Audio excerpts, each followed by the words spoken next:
guys, we're back and we're starting off this video with a little bit of an unboxing. Got a surprise for you guys. Check this out. Any guesses as to what it could be?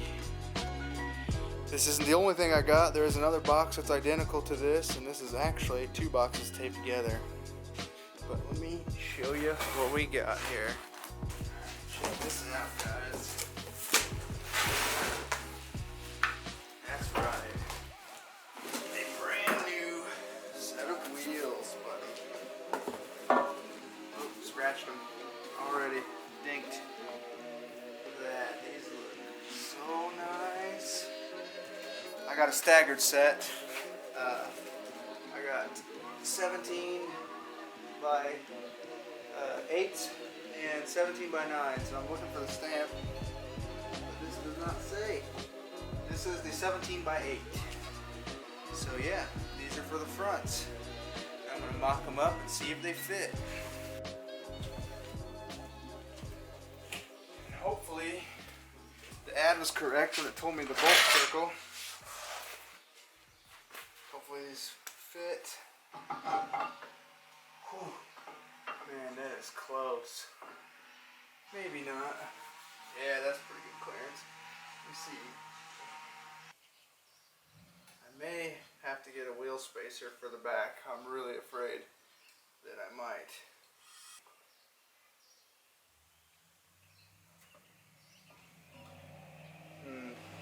I don't know how far that's going to be. That is definitely way further than I'm going to get on full lock. I imagine that's probably going to be full lock,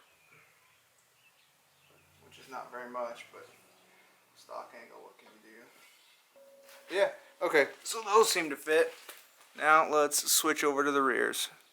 The reason I'm worried about this rear one so much is this bolt here for the IRS.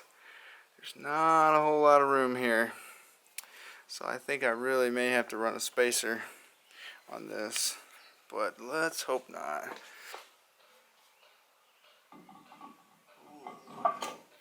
Ooh, buddy. Yeah. Yeah, I'm gonna have to run a spacer on this one.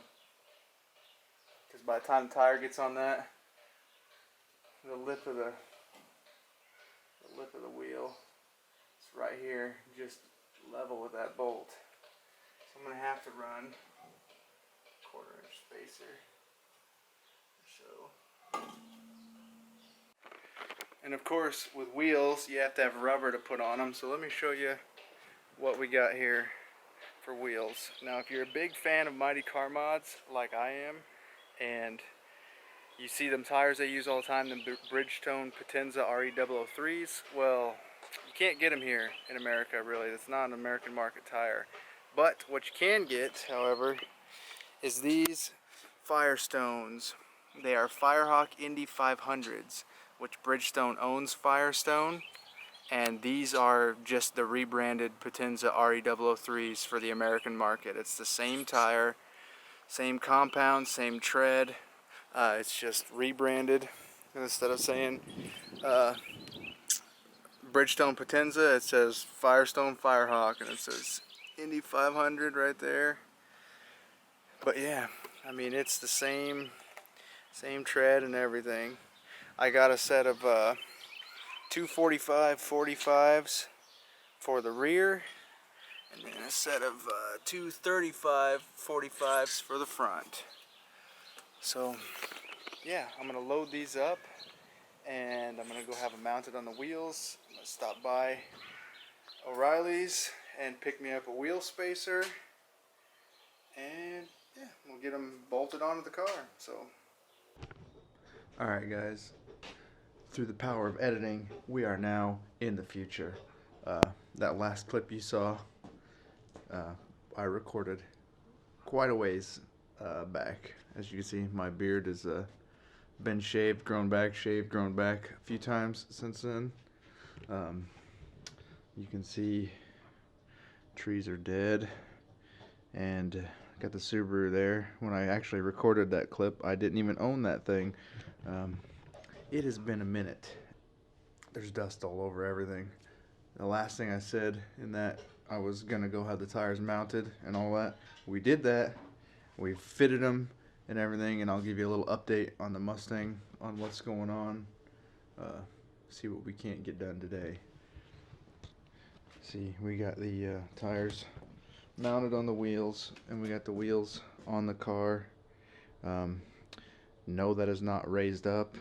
Yes, that is actually how high it sits with those springs in there. It is on the ground. Yeah, we're gonna have to do something about that, but we're not worried about that right now. As you can see, there is just dust everywhere. It's been sitting for a minute. Kind of feel bad that I bought these and they haven't even seen the road one time. Still got the stickers on them, but yeah, it's all covered. We have quite a few things that I've gotten for the Mustang that I haven't shown you, so we'll go ahead and go over that stuff now. This box has been sitting here for a minute too. It is a BBK X pipe. There's a BBK logo, but yeah, it is the full X pipe. It's still in good condition. We're gonna put that in. Then I also got over here the little these aren't headers, but they are Flowtech. It's the little mid piece between the back of the X pipe and the muffler, that little extension piece there. I had to get it just for ease of installation and doing the exhaust work, making it easier, because it comes already with the socket side. It's flared, and the flanges are in there that we can just bolt it in to the other side, since it is yeah, there's the flanges, since it is the ball and socket type. And we also, if you follow my Instagram, you've seen this already quite a while ago as well. This is an all aluminum radiator with the fan shroud that we were running on the stock radiator a while back that came out of Daniel's Camaro. That's going to need to be mounted just a little bit differently, and we still have to replace that fan motor and clean up all this wiring, but that's still to come later down the road too.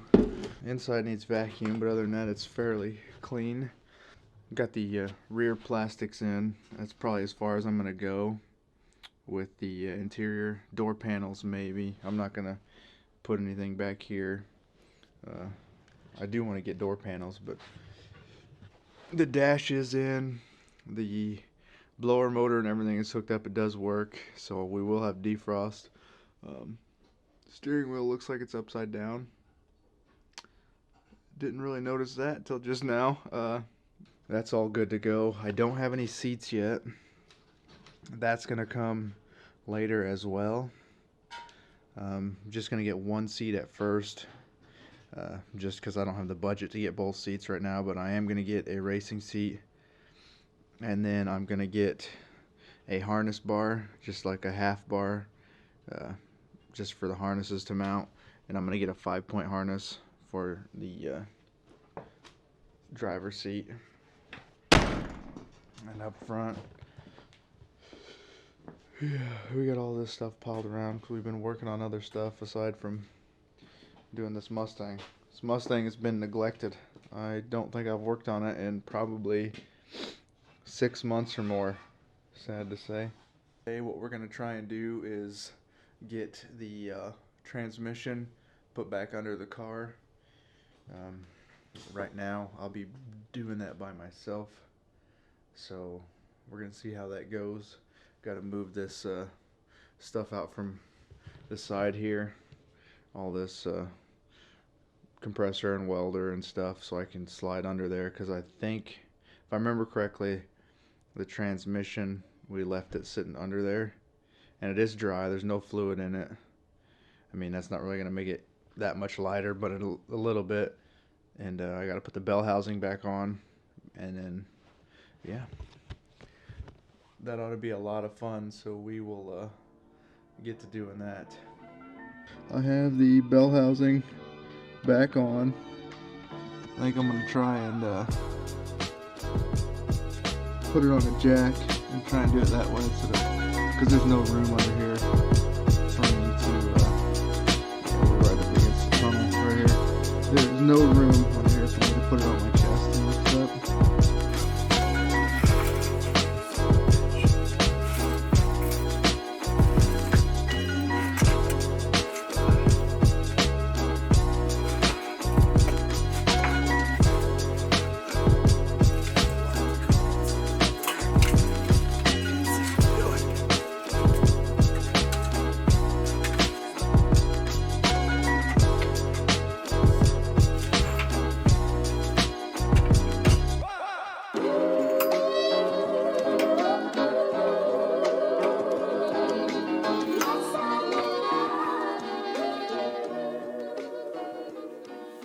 Been a day or two, probably about a week, since me and Daniel fucked with that transmission. As you just saw, it's fucking cold outside. It's about below, it's like 30 according to my watch, but it's colder than that.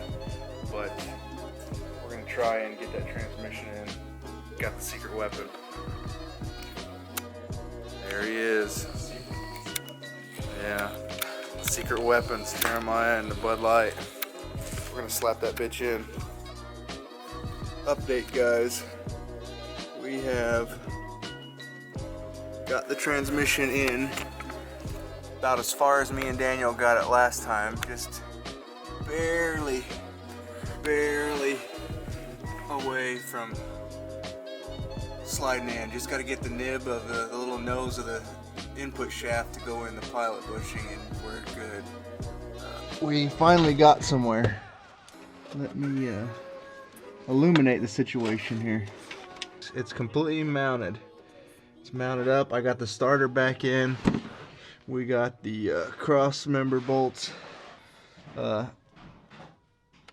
put in. Yeah, it's all together. So hopefully that is the last time that I have to be on my back underneath that car for a while. At least until we get a new drive shaft. Because the one that we got, like I said, don't work, so we got to get the aluminum one from the Cobra, and I'm working on that. I've been trying to haggle a couple people on eBay down because they want too much money. We'll see how that goes. I think next up, I'm going to move that box and shit off the top, and I'm going to tidy up this wiring on this side. If I can show you all this shit that's dangling down here. Tidy that up, get it up and out of the way, and get the fuel pump relay plugged in, and then me and Jeremiah are gonna slap the front of the car on, and I think that'll probably be it for this video.